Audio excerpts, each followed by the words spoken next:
Hello and welcome to this VetLit podcast. VetLit Minis are journal club podcasts on a range of topics, small animal focused, so you can keep up to date even if you have just 5 or 10 minutes spare. This week we have one of our own, so Dr. Chris Scudder, who writes our internal medicine email updates, talking to us about IV catheters, which is really quite an unexplored area considering the frequency with which we place them in our patients. We're basing this discussion on a study published in September 2024 by El Haskey, yourself, Chris, and I counted actually 22 other authors. So it's a very multi-institutional study. The study was entitled Placement, Management and Complications Associated with Peripheral Intravenous Catheter Use in UK Small Animal Practice. Chris, thank you for joining me. Thank you for your invitation to come and chat on this podcast. It's a real pleasure to talk about this topic. It's something I'm particularly intrigued about as to how frequently we place catheters in patients, yet how little we really know about them. And I just think we need to work together to provide some evidence so we can improve how we look after our patients. Yeah, absolutely. So Chris, as a brief introduction, is a senior lecturer in internal medicine at the Royal Veterinary College with research interests in everything endocrine, but a real passion for this, as I think you have probably already gleaned. Now, I think, Chris, we probably share some common frustrations with the amount of maybe variation and imperfection in catheter placement in veterinary medicine, not least because in animals hospitalized for longer periods of time, we do encounter a lot of problems, don't we? Catheters not lasting as long as we hope or we think they ought to, or we need them to. The time spent troubleshooting and replacing catheters, the morbidities associated with catheter complications. The more you think about it, the bigger you realize the potential for improvement is, don't you? Oh, it's huge. And I think one of the limitations about our understanding about catheters is most of them are done in single centres, and most centres will have their SOP, and their SOP isn't necessarily evidence based. It's just what they do or what their predecessors did. Yeah. And so if we continue to follow that rule of thumb, then I think we're always going to just do what we did in the past and rather build upon improving how we do things. And so when you work in different places, you see how different things are done. You ask questions about why that is the case, and people often come up empty. And so what we really need to do is see how we're all doing it and try and pick the best bits. And that was one of the goals of this study, is to say, we know that everyone is doing it slightly differently because we don't really have the evidence to determine how we should be doing it. So is there a way to pick out the best bits from each centre and then make one unified way to try and place catheters, which reduces the likelihood of an issue or a complication occurring? Yeah, it sounds as though you've got some pretty grand aims there in terms of ultimately developing I've seen you use the term care bundle. Yeah, I think there's a number of different care bundles which are offered in human healthcare, those that are utilised in paediatrics and those that are utilised in adults. And we just don't know. And because there's several different processes in the management of an IV catheter, and let's just run through a few of the ideas which run through people's minds before they go and place a catheter. So which vein, which limb, what size of catheter, how does that relate to the veins of that patient? How am I going to sterilize the skin? How am I going to secure the catheter? How much tape do I put on? And then what is that dressed with? How frequently do I flush it? What drugs can I put through it? How long do I leave it in for before I think about removing it? Loads of different factors that run through many people's minds, and they'll probably fall back on what they did in their practice for the last few years, and whether or not that's the right thing or not, I think we need to learn more about. Yeah, when you put it like that, I mean, even that is a shock to me. The number of variables there, number of feasible points at which there could be improvements or mistakes made is pretty remarkable, isn't it? So maybe, if I may, could I ask you to explain just very briefly the study format? So we designed the study to be an audit, really, and encouraged multiple different practices or institutes to just record what they were doing and then tell us if that catheter was associated with a complication, and if there were a complication, what type. And so we had a standard questionnaire that each of the authors filled in as they were placing a catheter and removing a catheter, and then each institute could benchmark their own results against the whole group's results as well. So it really was a true audit process. And it was purely observational. There was no intervention and there was no recommendation from anyone. It was, what is happening in UK practice at the moment? Can we at least describe it before we start to give recommendations about how we should change it? So yeah, a prospective audit with therefore some really nice, accurate data collection in the process, right? Yeah, exactly. And there's always going to be a little bit of limitation into this process because there's lots of different variables at play here. So we couldn't have any institutes who didn't look after their own patients overnight to be included, because that patient was going to have to travel to another institute, and that included a new variable which we thought might limit the validity of our results. And so we had to have institutes that, if they were looking after their own patients, they needed to be able to hospitalize them for at least a full 24 hours in the same on-site institute. Mm-hmm. So that put a slight restriction, but otherwise, beyond that, we encouraged anyone who was looking after cats and dogs in practice to enroll themselves into this study, and to start collecting data to really try and describe what was happening, not just in one or two institutes, but really a variety of different institutes. Yeah, I think you got, correct me if I'm wrong, but I think you got 19 contributing institutes and then getting on for 400 catheter placements. Yeah, exactly. And I was really pleased about the number of institutes and the engagement from those people that did contribute to the study. It was fantastic that so many like-minded individuals were contributing to a project to try and work towards improving things. And we had some great discussions about what people had encountered in their practice. And during the development phase of the questionnaire, people came up with, these are factors that they wanted to explore because they thought that was a risk factor. And then we talked about whether or not we'd each encountered similar things. And we actually, as a group, developed a questionnaire based on our own experiences and what we thought was likely to be a problem, and so worthwhile recording, as well as what had already been recorded in the literature to that date. And so that's sort of how we got that questionnaire developed right at the beginning. So it really felt like a collaborative effort from the get-go, and that was just something I really, really enjoyed. Yeah. And then, if I may, this might be a bit of an oversimplification, but if I said to you, what were the biggest or the most important findings that you can use or you plan to go on and to work with?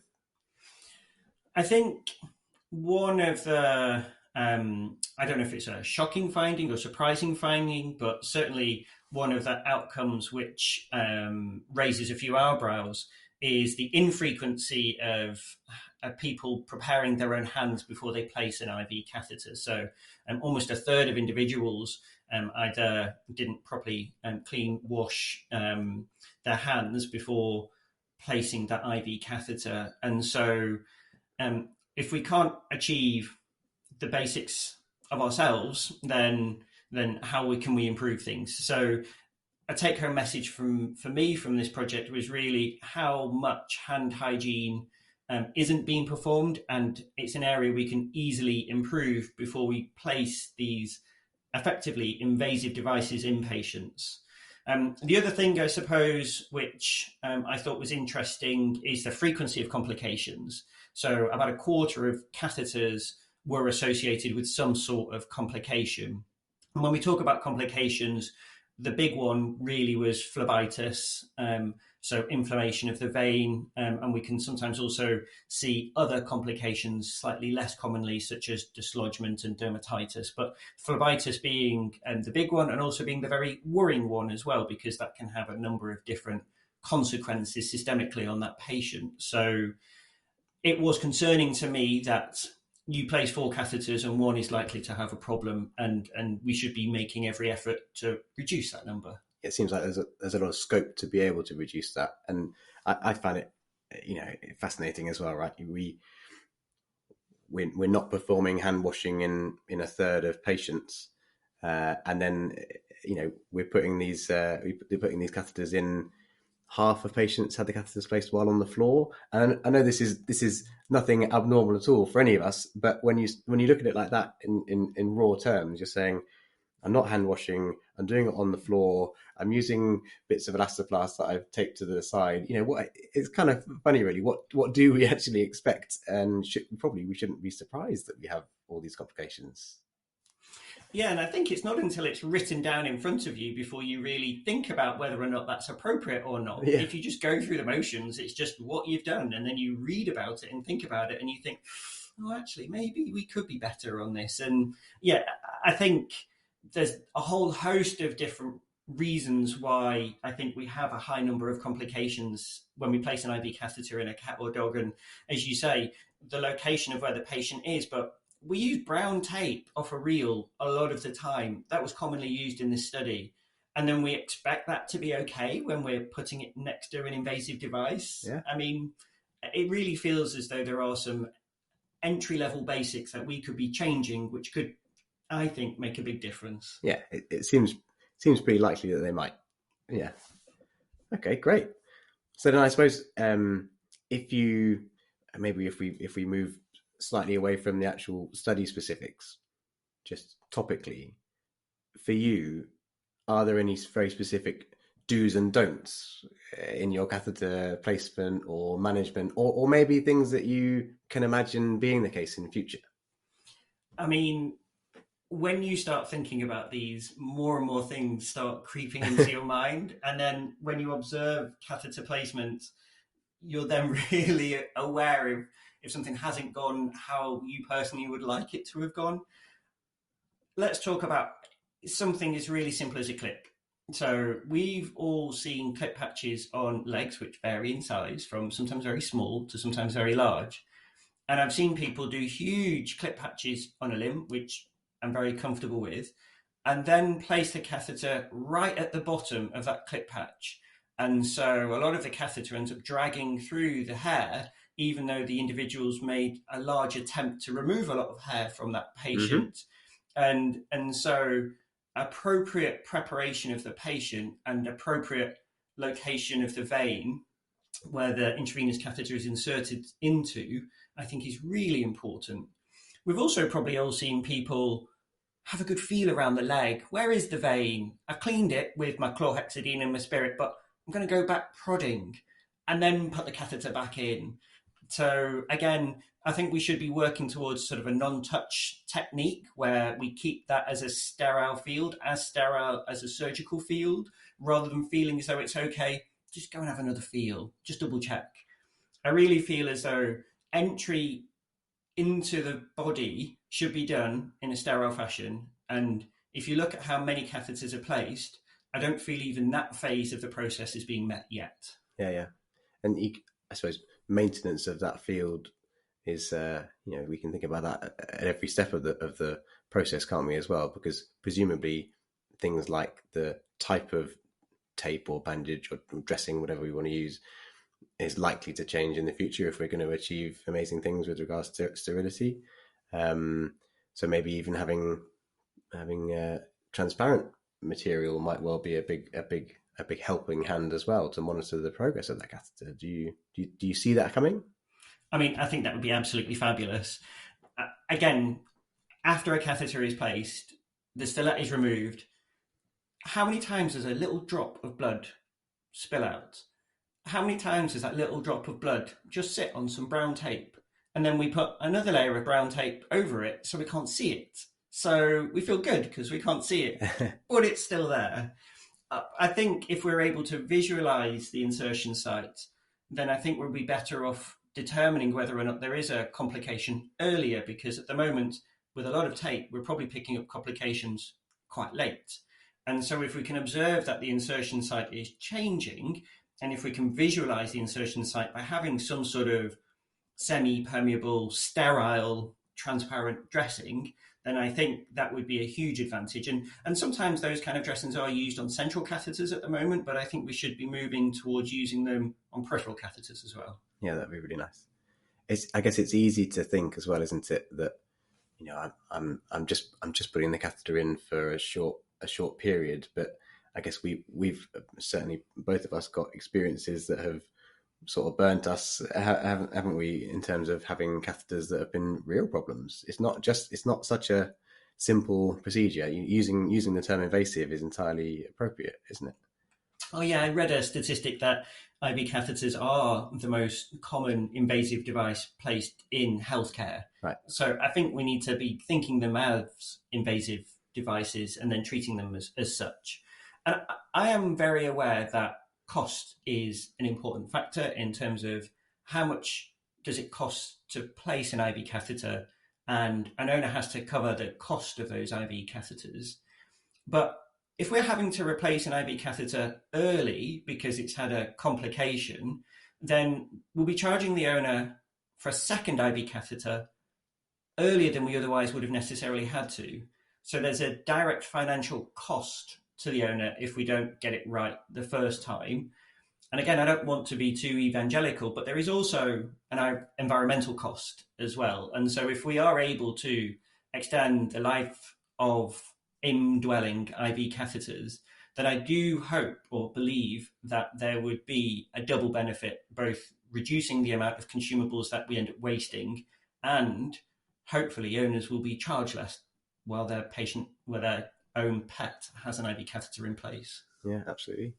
I think there's so much scope for improving every single aspect of this, and then it's really, really relevant in those patients that are being hospitalized for multiple days on end, isn't it? When you're struggling for venous access sites and you're removing catheters because of the phlebitis, because of the systemic inflammation and the pyrexia they develop. Like, it's pretty remarkable what we cast aside as quote unquote normal at the end of a catheter's life, isn't it?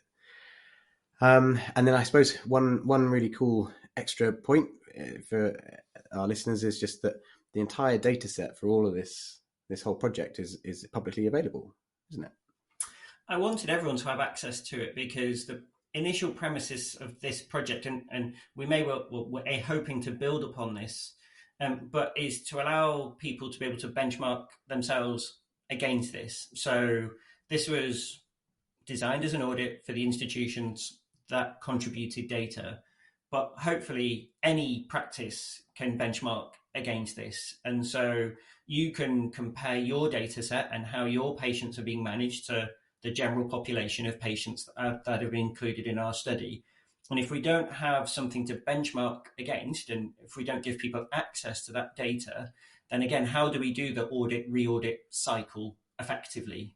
If we end up always comparing ourselves to ourselves in our own institutes, then we're not really auditing because we're not really comparing against the wider population. Yeah, brilliant. So we'll make sure the link is available for you to explore that at your will. That's actually it for today. Thank you very much for joining us. The aim of these VetLit minis is to make veterinary literature both more accessible and accessed, and hopefully we've secured that in some small way today. Remember, you'll almost definitely find an article to read that interests you on the vetlit.org site. You can check back here, there, or via the email updates for more, and otherwise have a great day. And bye-bye for now. And thank you again to Chris for joining us. Bye-bye.